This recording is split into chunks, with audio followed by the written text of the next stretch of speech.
Hi అండి, ఈరోజు cabbage pakoda చేయబోతున్నాను. దీనికి కావాల్సిన ఇంగ్రీడియంట్స్ చూపిస్తానండి. క్యాబేజీ సన్నగా తరుక్కున్నానండి, కడుక్కొని పెట్టుకున్నాను. ఉప్పు, కార్న్ఫ్లోర్, మైదా, కొద్దిగా శనగపిండి కావాల్సినంత వేసుకుంటామండి. ఈ మూడు వేసే కొద్దీ మనకు అర్థమవుతుంది, దాని ప్రకారం వేసుకుందాము. కారము, ధనియాల పొడి, అల్లం వెల్లుల్లి పేస్టు, కొంచెం ఆనియన్, హాఫ్ ఆనియన్, కొత్తిమీర వేసుకొని కలుపుకుందామండి. ఆల్రెడీ కడిగి పెట్టుకున్నాను మంచినీళ్ళల్లోనే. కార్న్ఫ్లోర్,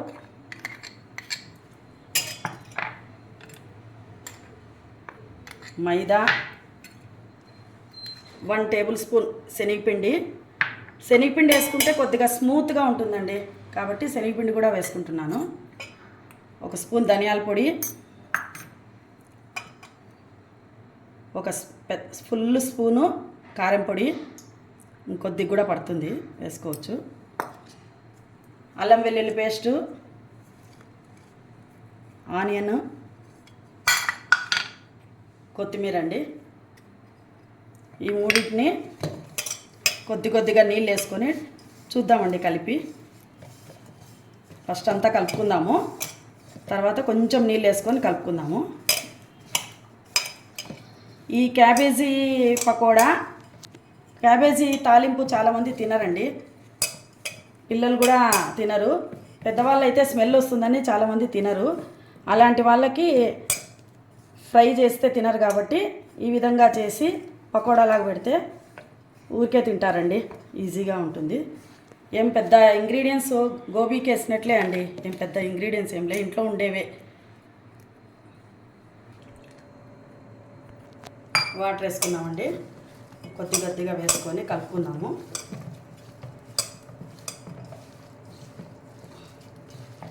కలుపుకొని బాగా ఇట్లా పట్టుకుంటే ఉంటలు వేసుకున్నట్లు రావాలండి. అలా అయితే కరెక్ట్గా వస్తుంది.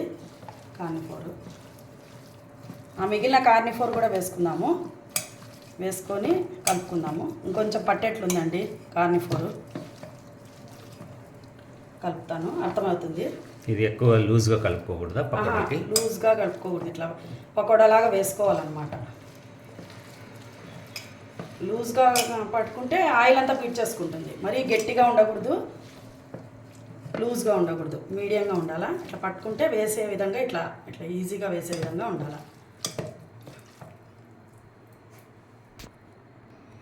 చూడండి, బాగా ముద్దగా అయింది. ఇట్లా అంటే ఇట్లా అని కొంచెం ఇట్లా అనుకుంటే ఒత్తింటే బాగా అయింది చూడు.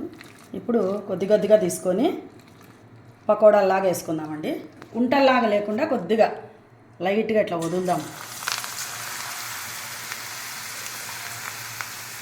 ఆయిల్ ఆల్రెడీ పెట్టుకున్నాను, ఆయిల్ హీట్ ఎక్కింది, మనం వేసుకోవడమే తర్వాత.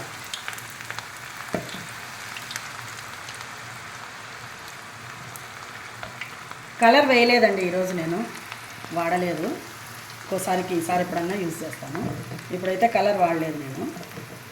బజార్లో వీళ్ళు గోబీ అని చెప్పి ఈ క్యాబేజీ యూజ్ చేస్తారు కదా గోబీ చేయడానికి. గోబీ కొంచెం కాలీఫ్లవర్ కొద్దిగా కాస్ట్లీ కాబట్టి మీకు క్యాబేజీ రేట్ తక్కువలో దొరుకుతుందనే ఉద్దేశంతో వాళ్ళు బిజినెస్ టెక్నిక్ దీన్ని తీసుకొని వాళ్ళు గోబీ మాదిరి లాగా చేసి మంచూరియా చేస్తారు.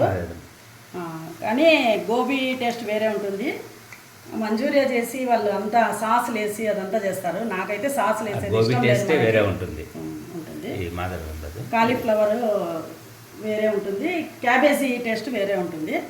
కానీ ఈజీగా దొరుకుతుంది కాబట్టి వాళ్ళు ఇదే చేస్తారు. వేసిన వెంటనే తిప్పకూడదండి. ఒక 5 మినిట్స్ అయిన తర్వాత మెల్లగా ఇట్లా టర్న్ చేసుకోవాలి. అప్పుడే తిప్పితే దూరం అయిపోకుండా అతుక్కునేట్లుంటాయి. కొంచెం సేపు ఒక 5 నిమిషాలు అయినాక తిప్పితే విడివిడిగా పొడిగా వస్తాయి.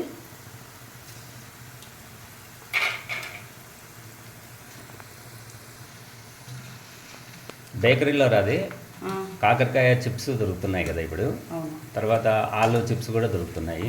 మ్మ్. ఆలు అంటే మామూలు చిప్స్ కాదు, పొడుగుగా చేసి చేసేటివి. అరటికాయ కూడా చిన్నగా అరటికాయ కూడా ఇట్లా చేస్తారు కదా, వాటికి ఈ కార్నిఫోర్ వేసేనా అన్ని కార్నిఫోర్ మైదా వేసి సో వీటన్నిటికీ నీకు కార్నిఫోర్ మైదా ఇంపార్టెంట్ వేసి చేస్తారు.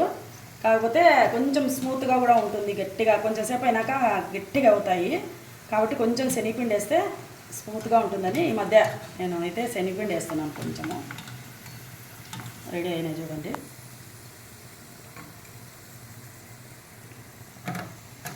కరం ఉంటుంది, క్రిస్పీగా అయినాయి చూడు. ఇంకోసారి వేసుకున్నాము.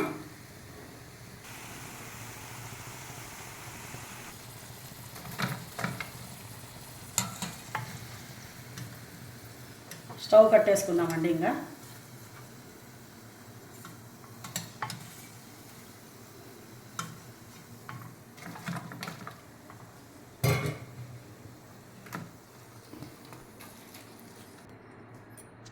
క్యాబేజీ పకోడా రెడీ అయిందండి.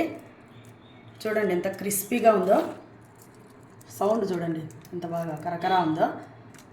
ఇది పప్పన్నంలోకి కానీ రసమన్నంలోకి కానీ సైడ్ డిష్గా వాడుకోవచ్చు. సాంబార్లోకి కూడా బాగుంటుందండి. లేదు అంటే పిల్లలకి ఈవినింగ్ స్నాక్స్గా వేసుకోవచ్చు. ముందే మనం తరిగి పెట్టుకుంటే పిల్లలు వచ్చేలోపు, వచ్చిన తర్వాత 15 మినిట్స్లో అవుతుంది. చాలా బాగుంటుంది. దీనికి సాస్ వేసుకుంటే పిల్లలు వేసుకోవచ్చు, నిమ్మకాయ కానీ పిండుకోవచ్చు, ఏదైనా తీసుకోవచ్చు, బాగుంటుంది. ఈ విధంగా ఇంట్లోనే చేసుకోవచ్చు అండి. ఈ రెసిపీ మీకు నచ్చినట్లయితే మా ఛానల్ని లైక్ చేయండి, షేర్ చేయండి, సబ్స్క్రైబ్ చేయండి. Thank you.